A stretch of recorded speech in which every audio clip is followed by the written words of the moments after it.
सोचिए एक ऐसी दुनिया जहां अंतर्राष्ट्रीय कानून जो हैं वो बस टूट जाते हैं, जहां एक देश दूसरे देश के राष्ट्रपति को ही पकड़ लेता है। नहीं, ये कोई फिल्म की कहानी नहीं है।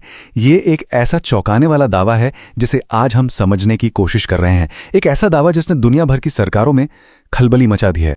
तो कहानी शुरू होती है वॉशिंगटन डीसी से, जहां से एक ऐसी घोषणा हुई है जिसकी किसी ने उम्मीद नहीं की थी। संयुक्त राज्य अमेरिका ने दावा किया है कि उन्होंने वेनेजुएला के राष्ट्रपति को पकड़ लिया है। ये एक ऐसा कदम है जो अंतर्राष्ट्रीय संबंधों की पूरी नींव को ही हिलाकर रख देता है। तो आखिर हुआ क्या है? चलिए इस दावे की गहराइयों में उतरते हैं, इस कथित गिरफ्तारी की पूरी कहानी को समझते हैं और देखते हैं कि इसके तुरंत बाद कैसा संकट खड़ा हो गया है। देखिए, मॉडर्न हिस्ट्री में ऐसा कुछ होना लगभग अनसुना है। एक देश के नेता को उसकी अपनी ही जमीन से जबरदस्ती उठा लिया जाए और किसी दूसरे देश की अदालत में पेश करने के लिए ले जाया जाए।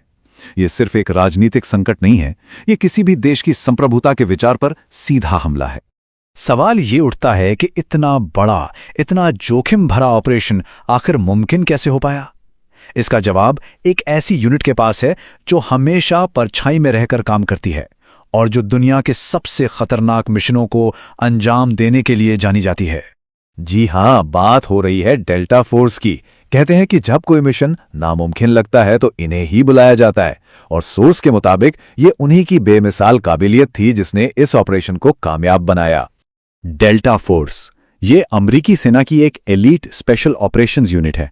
ये किसी कहानी से कम नहीं है, जिन्हें सबसे मुश्किल और खुफिया मिशनों के लिए ही रखा जाता है। ये सिर्फ सैनिक नहीं है, ये वो लोग हैं जो पर्दे के पीछे सबसे ऊंचे लेवल पर काम करते हैं, और उनका ट्रैक रिकॉर्ड वो खुद ही सब कुछ बता देता है। ओसामा बिन लादेन को खत्म करने से लेकर अबू बकर अल बगदादी के सफायत तक, जैसा कि यहां दिख रहा है, डेल्टा फोर्स इतिहास के कुछ सबसे बड़े स्पेशल ऑपरेशंस के केंद्र में रही है। और यहीं पर एक बहुत जरूरी बात छिपी है। हाँ, ये ऑपरेशन एक खतरनाक मिसाल तो कायम कर सकता है, लेकिन सच तो ये है कि दुनिया में बहुत कम देशों के पास इतनी सटीकता और काबिलियत के साथ ऐसा कुछ करने की क्षमता है, और यही बात इसे और भी ज्यादा खतरनाक बना देती है। तो जैसा कि उम्मीद थी, इस खबर ने दुनिया को दो हिस्सों में बांट दिया है। अंतर्राष्ट्रीय स्तर पर इसकी कड़ी निंदा और आलोचना हो रही है, जिससे वैश्विक मंच पर जो दरारें हैं वो और भी साफ नजर आने लगी हैं। रूस, जो वेनेजुएला का एक बड़ा सहयोगी है, इसकी निंदा करने में सबसे आगे था।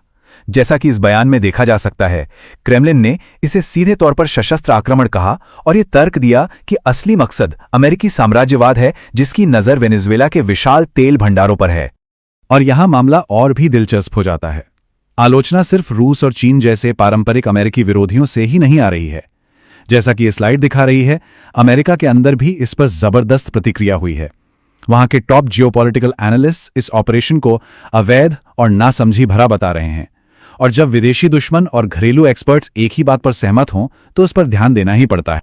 जो कुछ अभी हो रहा है उसके अलावा एक गहरा डर भी है। विश्लेषकों का कहना है कि इस एक कार्रवाई ने मुसीबतों का एक पिटारा खोल दिया है, जिसके ऐसे खतरनाक और लंबे समय तक चलने वाले नतीजे हो सकते हैं जिनकी किसी ने कल्पना भी नहीं की होगी। देखिए, दशकों से अंतर्राष्ट्रीय संबंध एक मूल सिद्धांत पर चले हैं, राष्ट्रीय संप्रभुता, यानी देशों को बिना किसी बाहरी दखल के अपने मामले खुद चलाने का अधिकार है। ये कार्रवाई उस नियम की किताब को फाड़कर फेंकने जैसा है। ये टेबल उस फिसलन भरी ढलान वाले सिनारियो को दिखाती है जिससे एक्सपर्ट्स डर रहे हैं। अमेरिका ने एक मिसाल कायम कर दी है। अब जरा सोचिए, अगर चीन ताइवान में नेतृत्व को निशाना बनाने के लिए इसी तरीके का इस्तेमाल करने का फैसला कर ले, या रूस यूक्रेन में ऐसा ही करे, अब एक ज्यादा अराजक दुनिया के दरवाजे खुल गए हैं, और इसके आर्थिक नतीजे भी बहुत बड़े हैं। वेनेजुएला के तेल उत्पादन में किसी भी तरह की गड़बड़ी, जैसा कि हम यहां देख रहे हैं, दुनिया भर में तेल की कीमतों को आसमान पर पहुंचा सकती है, जिसका अनुमानित प्रभाव 40% है। इसका असर दुनिया भर के लोगों की जेब पर पड़ेगा और भू राजनीतिक अस्थिरता और भी बढ़ जाएगी। इन सभी वैश्विक नतीजों के बीच एक देश है जो इस संकट के बिल्कुल केंद्र में खड़ा है। वेनेजुएला अब एक ऐसे चौराहे पर है जहां उसे प्रतिरोध और एक नए दौर में संक्रमण के बीच एक नामुमकिन सा विकल्प चुनना है। पहली प्रतिक्रिया विद्रोह की रही है। वेनेजुएला के रक्षा मंत्री ने एक तीखा बयान देते हुए देश की संप्रभुता की रक्षा करने की कसम खाई है। ये एक ऐसी स्थिति है जो देश को एक विनाशकारी संघर्ष के रास्ते पर ले जा सकती है। वेनेजुएला का भविष्य अब दांव पर लगा है। क्या सेना शांतिपूर्ण बदलाव का रास्ता चुनेगी, जैसा कि बाईं ओर दिखाया गया है, या क्या वे प्रतिरोध का रास्ता अपनाएंगे और देश को एक विनाशकारी युद्ध में झोंक देंगे, जैसा कि दाईं ओर दिख रहा है? आने वाले कुछ घंटे ही सब कुछ तय करेंगे। और इसीलिए सब कुछ इस एक सवाल पर आके टिक जाता है, क्या वेनेजुएला की सेना पीछे हटेगी या वो अपने देश को एक ऐसे युद्ध में ले जाएंगे जिसके पूरे क्षेत्र के लिए विनाशकारी परिणाम हो सकते हैं? दुनिया सांसें थामे देख रही है।